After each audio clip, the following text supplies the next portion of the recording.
Hola, muy buen día amigos de Polimatías, nuevamente aquí con ustedes para dar una condición interesante, de hacer una cosmovisión de quién, cómo y de qué manera somos al saber hacer, saber convivir, saber decir y sobre todo saber compartir.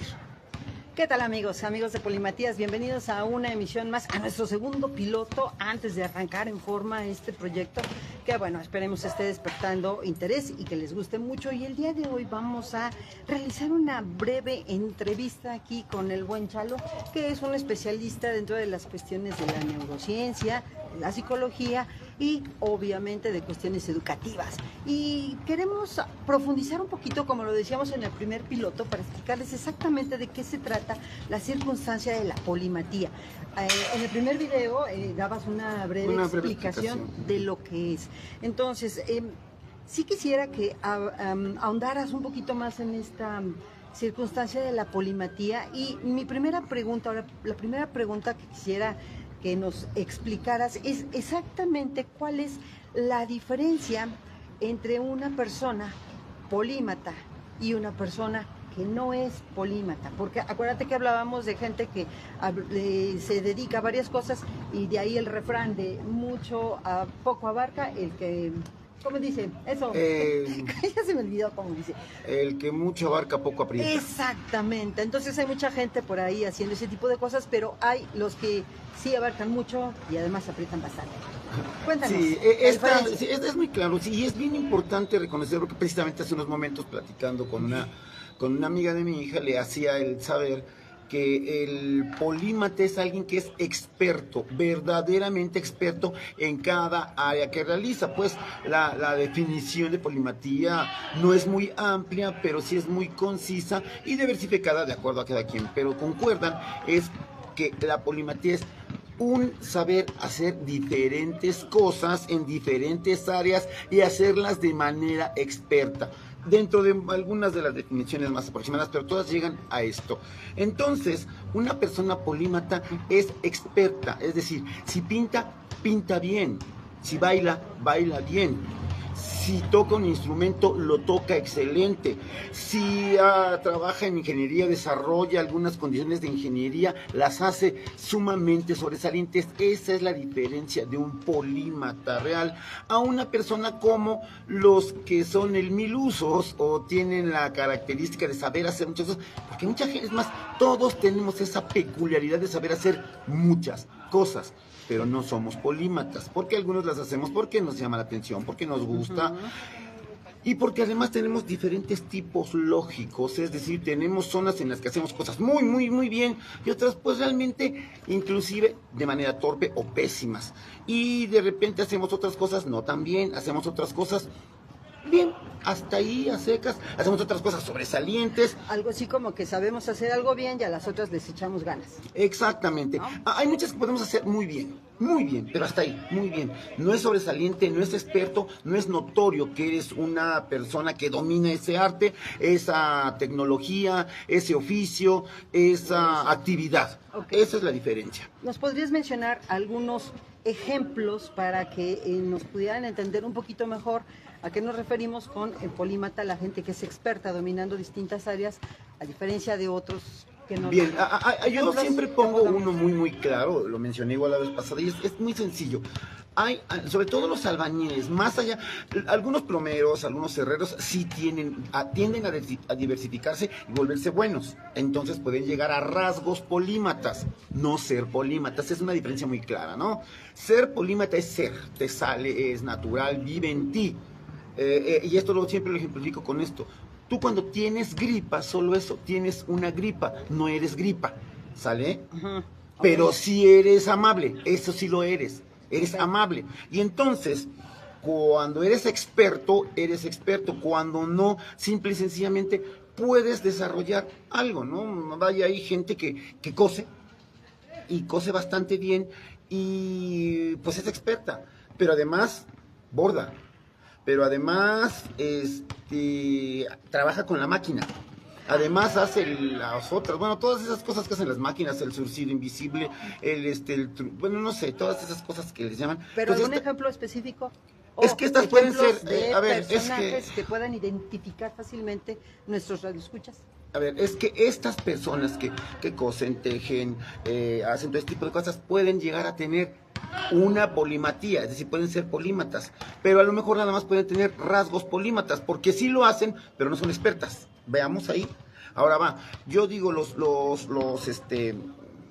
herreros tienden a hacer otras actividades, pero no se hacen expertos. Pero algunos albañiles sí. El albañil que es plomero, el albañil que es electricista, el albañil que es decorador hasta de interiores, que además ya le hace también al arquitecto, al ingeniero, al diseñador de interiores.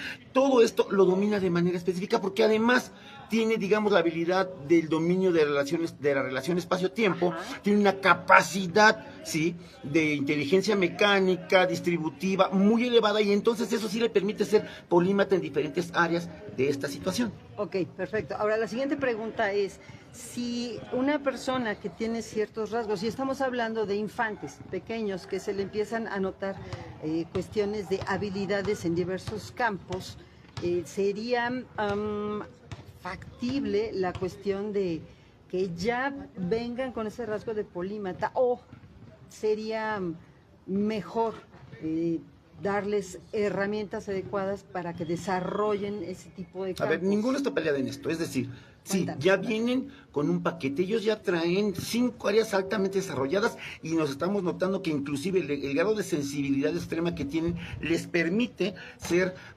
ampliamente perceptivos del cómo, de qué, e incluso si no tienen papás muy necios que quieren que hagan cosas que ellos no pudieron hacer y que se las quieren transmitir, ellos pueden diferenciar lo que no saben hacer bien. Ajá. Y dicen inmediatamente, esto no puedo, y no lo hacen. Ajá. Entonces traen un paquete ya de habilidades predeterminadas, no solo como el inconsciente colectivo que maneja Jung, sino además ya como las neurociencias nos lo marcan, traen un quantum, un paquete de conocimientos previos, inclusive que no los tuvieron sus familiares ni su linaje, sino que a lo mejor el papá observó mucho, lo quiso hacer, pero a lo mejor ciertas torpezas o ciertas limitantes o ciertas inhabilidades no se lo permitieron, pero observó tanto que esa información la transmite al pequeño y el pequeño puede desarrollarse y se quedan así. Yo tengo un ejemplo clarísimo de una niña que hablaba de química orgánica y todos decían, pero porque su tía es bióloga, y no es cierto, la niña aclaró muy firme. No sé, a mí me empezó a gustar, me empezó a llamar la atención hasta que me empecé a dar cuenta que me era fácil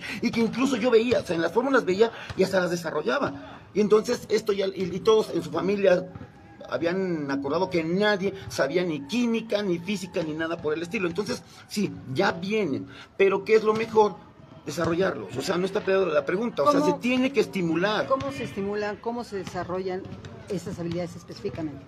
Mira, hay ahorita que ya tenemos más acceso a las técnicas orientales y sobre todo japonesas, se tiene que hacer un ejercicio de psicomotricidad, de rebobinación psicomotriz, de actos motores, porque los actos motores van a dar motricidad, y la motricidad va a permitirnos psicomotricidad al tener conciencia de los movimientos que hacemos. Entonces, desde temprana edad se les tiene que estimular, y cuando ya vemos que les gusta alguna cosa, el niño puede empezar a tener, inclusive sin el habla, ya el farfulleo, ya la jeringonza de poder decir, y entonces ella empieza a tener una actividad mental.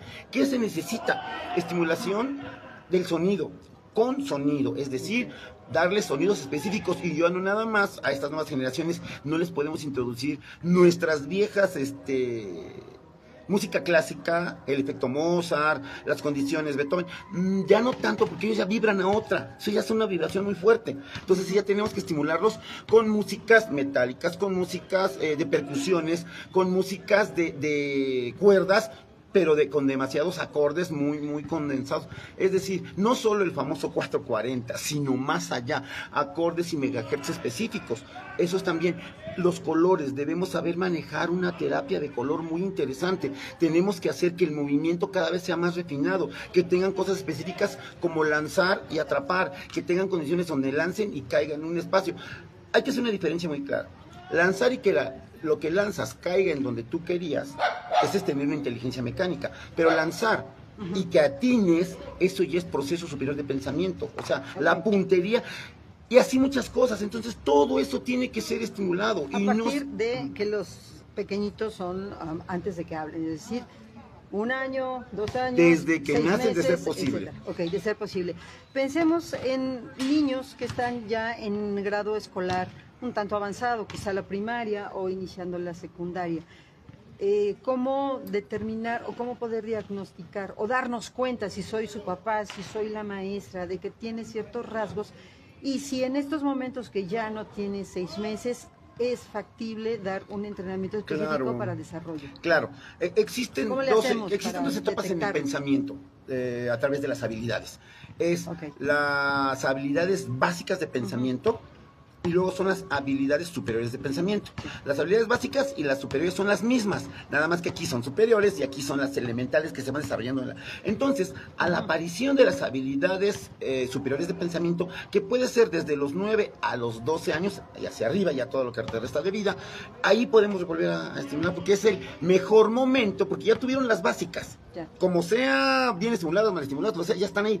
Pero aquí ya es decisión tuya, ya es un proceso superior de pensamiento donde tú decides qué y cómo, hasta dónde están tus alcances, perder miedos, perder alguna serie de inhabilitaciones que no te dieron, y ahí las puedes volver a habilitar. Por eso hay que mucha gente que se vuelve experta en algo a partir de los 10, 11 años, porque se empieza a volver experta, se empieza a interesar, empieza ya a meterse los intereses, las motivaciones, las condiciones intrínsecas que vienen desde muy dentro, las características volitivas donde dice, no, es por acá. O sea, tu cerebro te ordena qué tienes que hacer.